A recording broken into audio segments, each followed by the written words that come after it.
Arkadaşlar hoş geldiniz. Ariston AVL 85X çamaşır makinemizde su kaçırma problemi var arkadaşlar.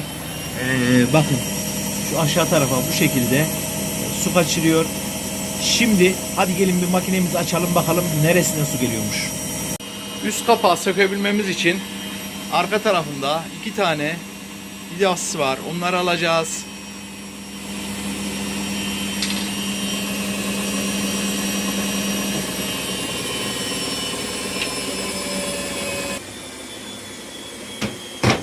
Evet, şöyle geriye doğru vurup sonra da yukarıya doğru kaldırıp çıkaracağız arkadaşlar.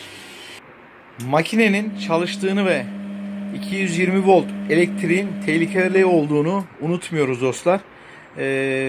Ben fişini çekmeden kontrol ettim ama siz kesinlikle fişini çekip ondan sonra tamirata, tadilata girişin arkadaşlar. Şimdi bir de arka kapağını açacağım. Olayı daha iyi kavrayabilmek, daha iyi anlayabilmek için.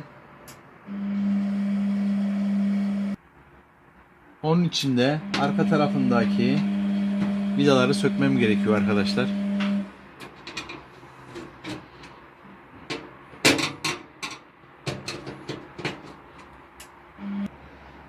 Bütün vidalar söktükten sonra kapağımız yerinden böylece çıktı.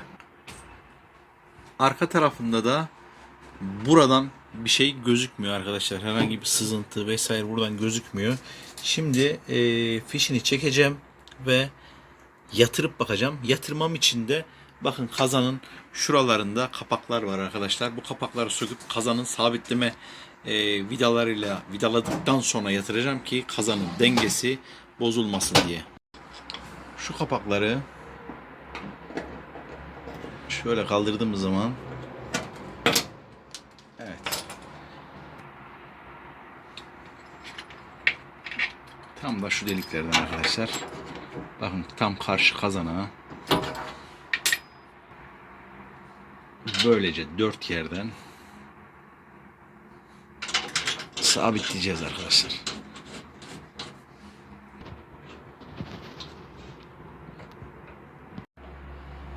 Evet, şimdi makinemizi yatırabiliriz arkadaşlar. Arkadaşlar ben bayağı derinlere girdim. Derinlere bayağı söktüm şöyle ön tarafını falan. Şimdi sorun neymiş? Bakın arkadaşlar sorun gördünüz mü şurada. Şurada sızıntı meydana gelmiş. Peki bu sızıntı nereden ve nasıl kaçmış?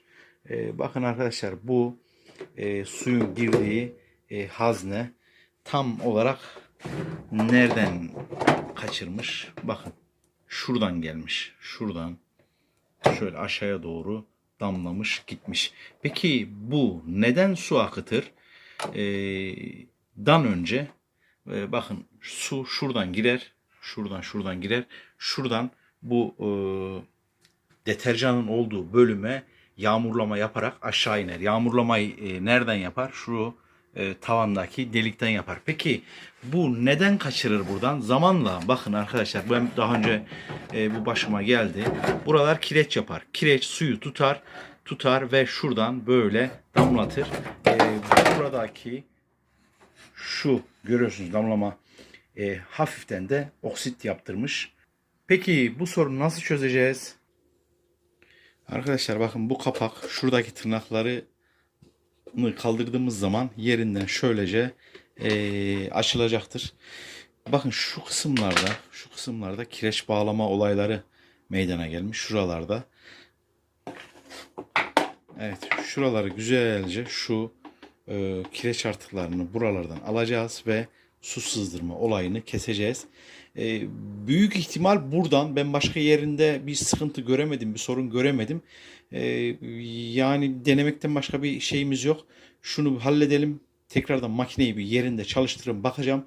Su kaçırıyor mu, kaçırmıyor mu? Ondan sonra geri toplayacağım arkadaşlar. Kireç sökücüyle, deterjanla vesaireyle güzelce temizleyip hadi bir takalım bakalım sonuç ne çıkacak. Arkadaşlar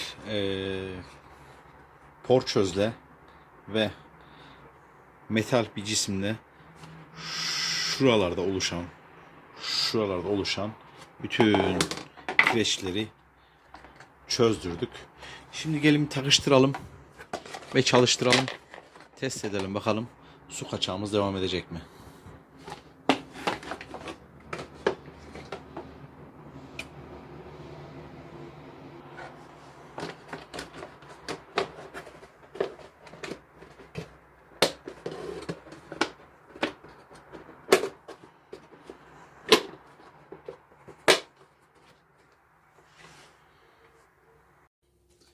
Vanaların montajıyla devam edelim arkadaşlar.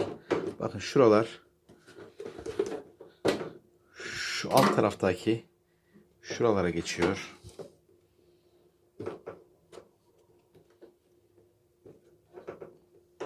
Evet, çok rahat da yerine oturuyor dostlar. Hatta oturduğunu bile anlamıyorsunuz. Vidalayalım.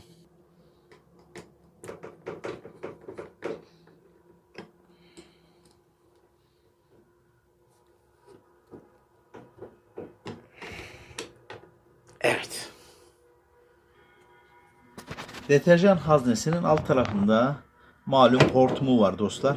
O hortum normalde şuradaki askı lastiğiyle tutturuluyor.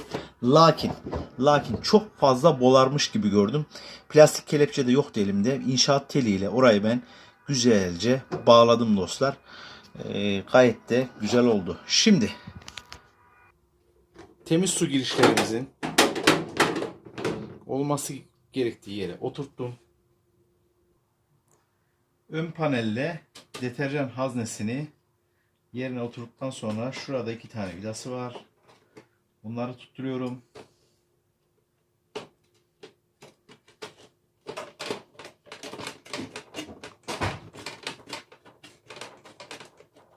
Evet. İyice de sıktım. Herhangi çıkma, oynama bir şey yok dostlar. Ön paneli monte edelim.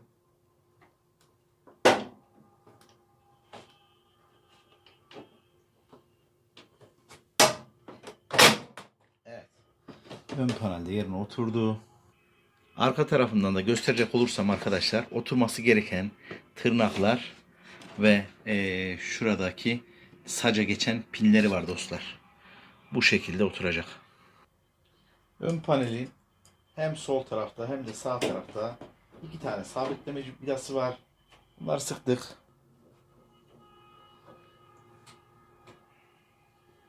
Temmuz su girişinin de 2 tane vidasını sıkalım. Evet arkadaşlar, alet içine şu an su alıyor. Şuralarda herhangi bir kaçak göremiyorum.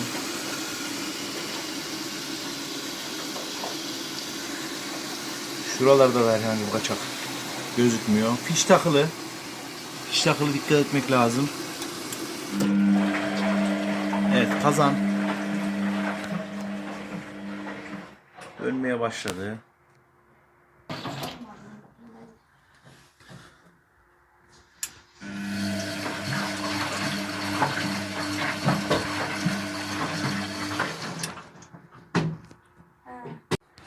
Arkadaşlar, makineyi boş bir çalıştırdık. Yarım saatlik bir şeyde, kısa programda herhangi hem tabanla hem de hortumlarla alakalı bir sızıntı vesaire göremedim arkadaşlar. Muhtemelen sorun uğraştığımız, çözdüğümüz yerdeymiş. Yerine bir takalım. Birkaç gün bir daha test edelim. İnşallah bir sorun çıkarmaz.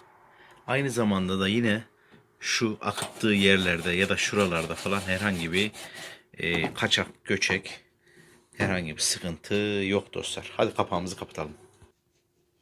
Arkanın kapağını taktım. Vidalarını da güzelce sıktım arkadaşlar. Ve kazan sabitleme deliklerinin tapalarını takalım. Evet, arka tarafıyla işimiz tamam.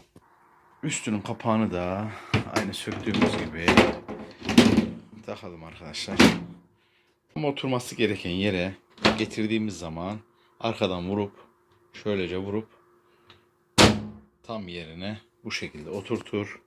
Sonra da bakın vida delikleri tam yerine bu şekilde gelir arkadaşlar. Evet. Vidalarında güzelce sıkarız dostlar.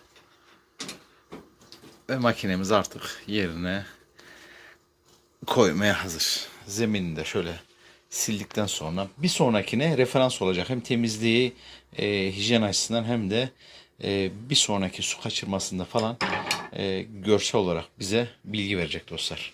Peki, böylelikle de bir sorunumuzu daha halletmiş olduk. Umarım bir gün sizin başınıza gelmez ama gelirse de e, bu sorundan, bu konuyla alakalı bu videodan yararlanabilirsiniz dostlar.